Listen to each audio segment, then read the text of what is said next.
What's up, guys? How are you? Happy Saturday. Welcome in to another episode of the Daily Juice Podcast with me, Matt Perrault.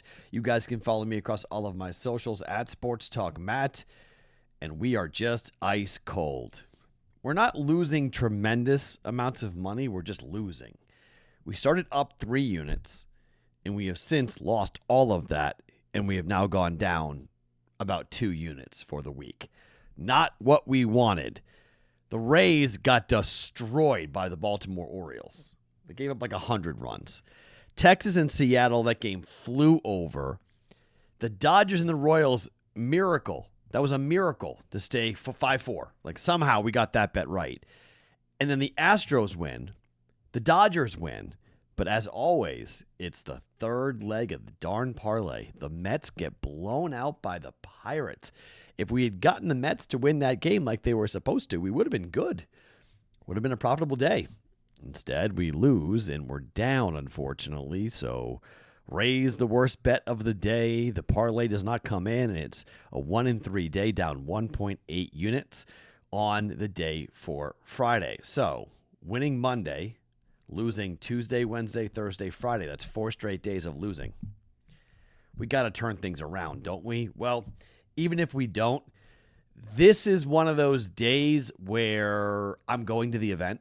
So since I'm going to the event, I mean, these are the bets I'm making, and whether they win or lose, I don't care because I'm covering the event. So I'm going to watch my bets play out in front of me, and we're going with a full UFC card.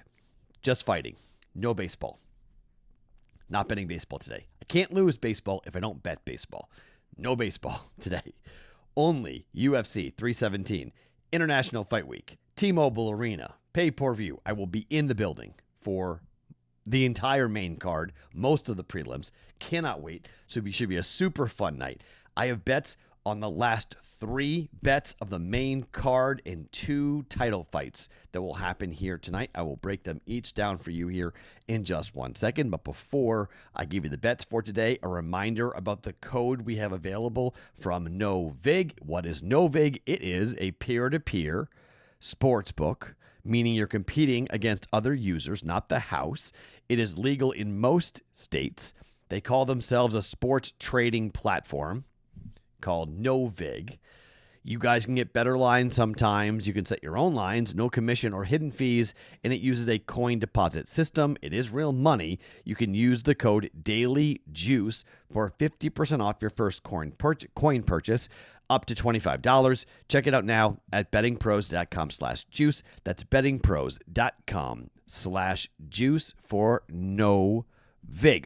Okay, let's start with the third to last fight of the night, and that is Brandon Royval up against a gamer, and I mean an absolute gamer in Joshua Van. He just fought last month at UFC 316. He was not supposed to be the opponent tonight, but due to an injury, a swap out happens, and Joshua Van is now in this fight. Joshua Van being favored is wild to me. I mean, it is wild that he is favored. Brandon Royval has lost 3 fights in the UFC, essentially.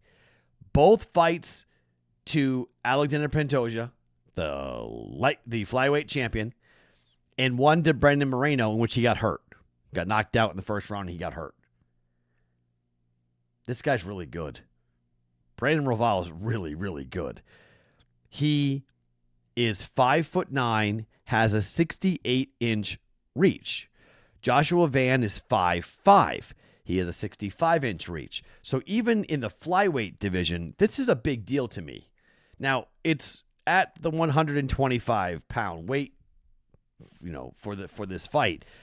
There very well could be a third fight between Brandon Royval and Alexandra Pantoja. More on Pantoja here in just 1 second, but I just can't believe I'm getting even money here. And you can shop around, and you might be able to get better numbers than what even I turned into bet. But, I mean, I'm seeing anywhere from even money to plus 105 at some books, minus 105 at other books. But for the most part, everywhere's got Joshua Van being the favorite here.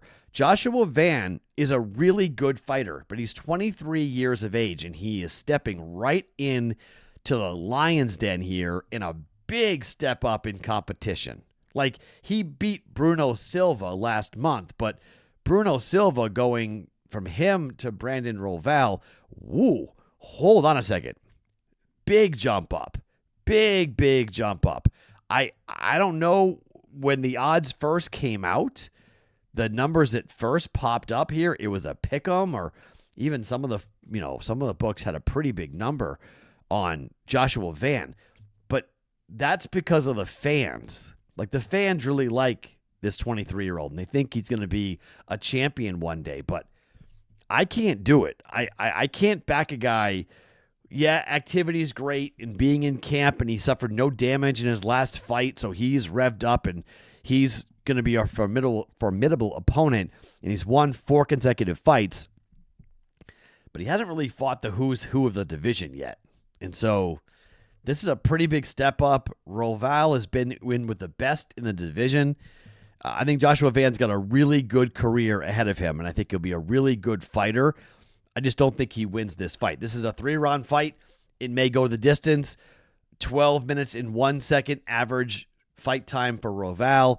13:37 for Joshua Van in terms of his average length time. That's a long time.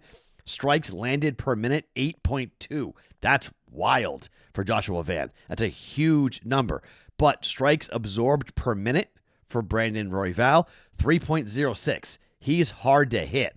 On the flip side, Joshua Van, 5.26. He takes more strikes than Royval. He actually lands in the UFC. 4.46 strikes landed per 15 minutes. So, per minute, rather. 4.46 versus absorbed at 5.26 is a wild discrepancy. Takedown accuracy, 75% takedown accuracy. Takedown defense for Joshua Van's pretty good, 81%. But I just, in terms of submission, ground and pound, get him on his back, wear him out, I'll take the more experienced fighter. I'll take the guy whose resume is deeper. Brandon Royval is an even money fight. 1 unit. Royval on the money line, even money to beat Joshua Van at UFC 317. Bet number 2, Pantoja against Kai Kara France. Man, what a fight this potentially could be. Here's the thing with this, which I find pretty interesting. So if Kai Kara France is going to win this fight, it most likely is going to be by knockout. Now, if you look at the way that Kai Kara France ends most of his fights, he beat Steve Erceg, who had a lot of buzz around him before Kai Kara France knocked him out in the first round. And he looked great. That snapped a 2-fight losing streak for Royval, 1 by decision, 1 by knockout. He had a 3-fight winning streak, including knocking out Cody Garbrandt, which was really impressive, by Kai Kara France. He's had kind of like an up and down. He's fought Brandon Royval. He lost. He got submitted. He fought Brendan Moreno. He lost by decision. Kai Kara France has a chance at the belt. Finally, he gets a chance at the belt. If he's going to win, he has to knock out Pantoja. Straight up knock him out. I don't think he can win on the cards. It's a 5-round fight.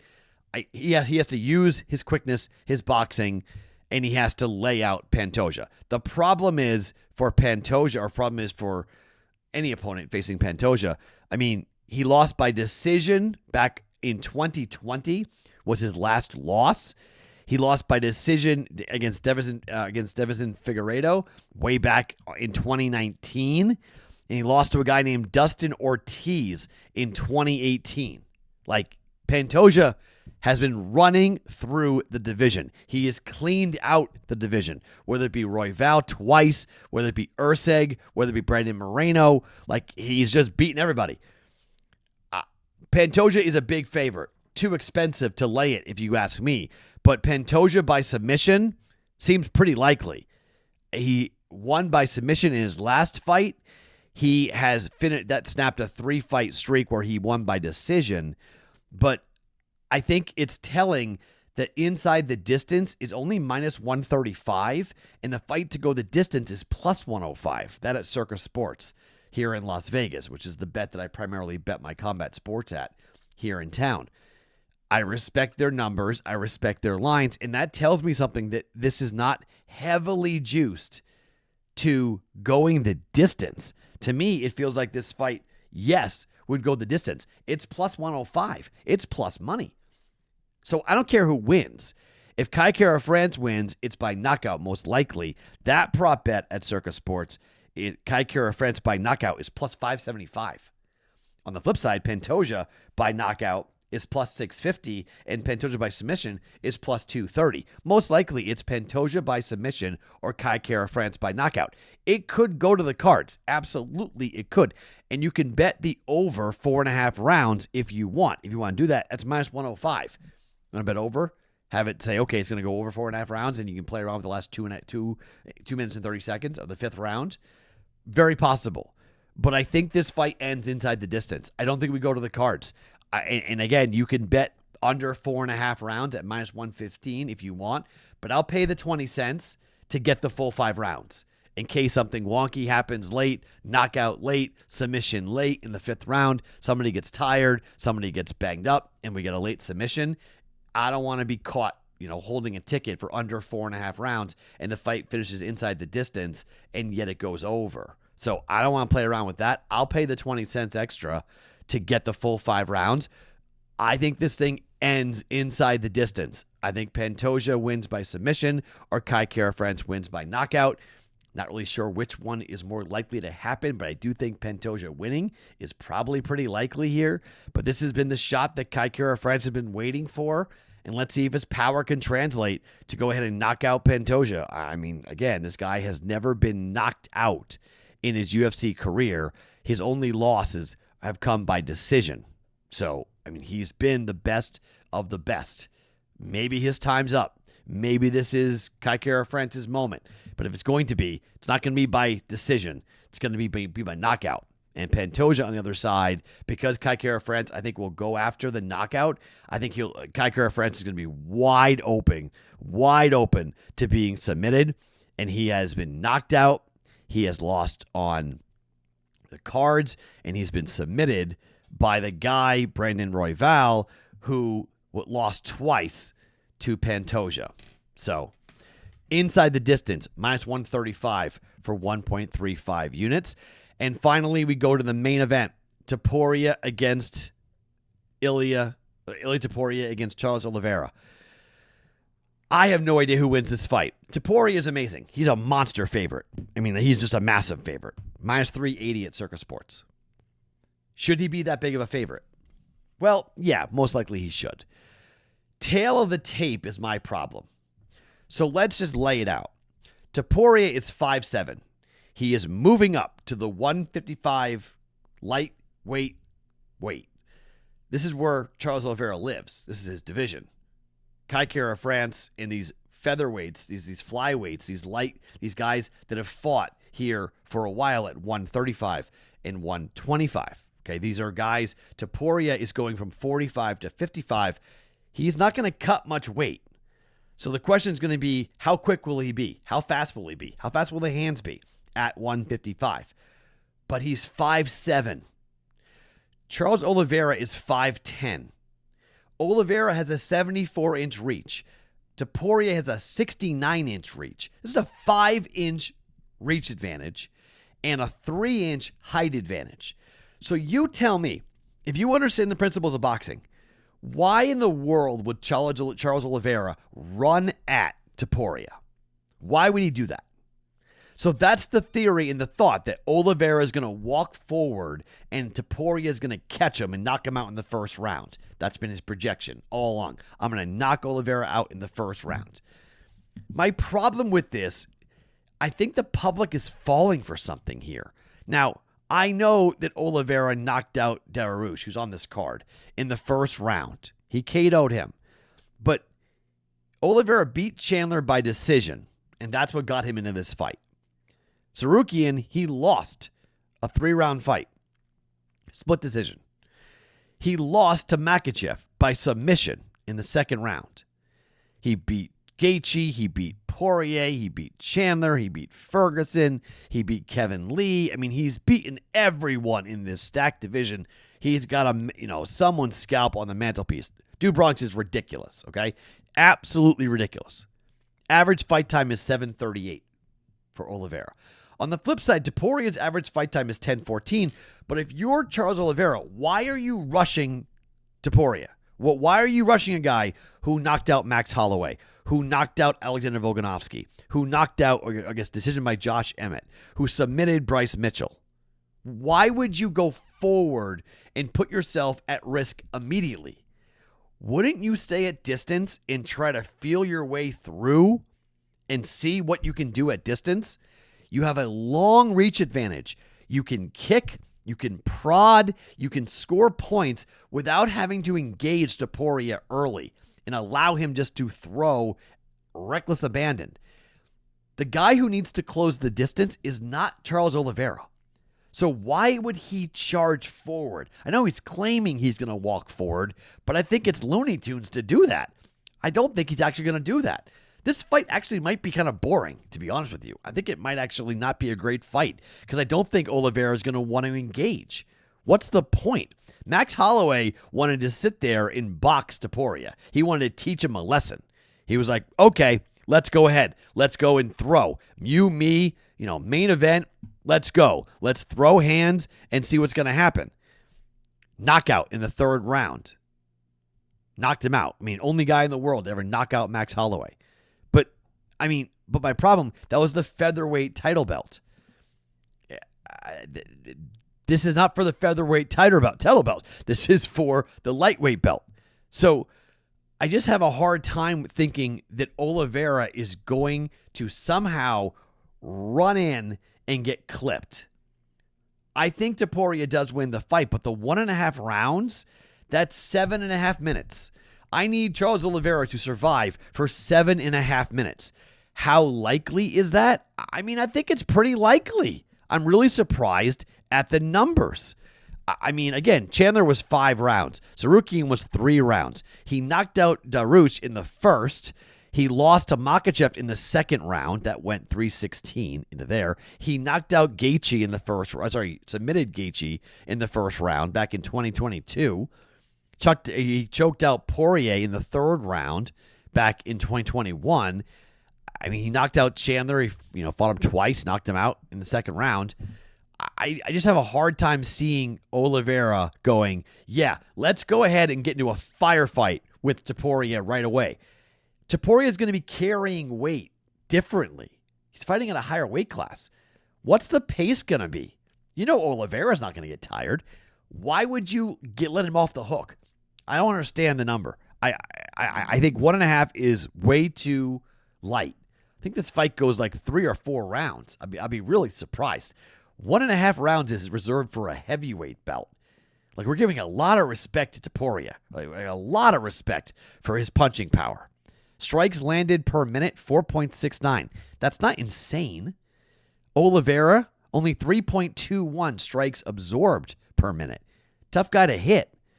We know that takedowns, averaging 2 takedowns every 15 minutes for Topuria, 2.25 for Oliveira, 92% takedown defense for Topuria. It's incredible. It's amazing. Dubronx is only 56% takedown defense, but submission averages per 3 rounds per 15 minutes is 1.1 to 2.7. So if you're Oliveira, don't you want to get to the ground and see if Topuria can defend? Can Topuria be taken down? You said 92% takedown defense, but if Oliveira gets a window and he takes him down, it's going to bleed clock, which is great for the over. Again, I think Topuria wins, but 1.5 rounds in a lightweight fight, I think, is a little bit too respectful. And look, maybe Topuria knocks him out in the first 3 minutes, and I'm dead wrong. But the price isn't bad. The price is actually sort of amazing that we get minus 125 on Topuria in over 1.5 rounds in Oliveira at 1.25 units. We're taking it over 1.5 rounds at minus 125 for 1.25 units. Pantoja and Kai Kara France to end inside the distance. Don't care who wins. Just think that fight is not going to be a decision at minus 135 for 1.35 units. And Brandon Royval, even money line win for him coming up in his fight up against Joshua Van. Those are your last 3 fights of the night at UFC 317.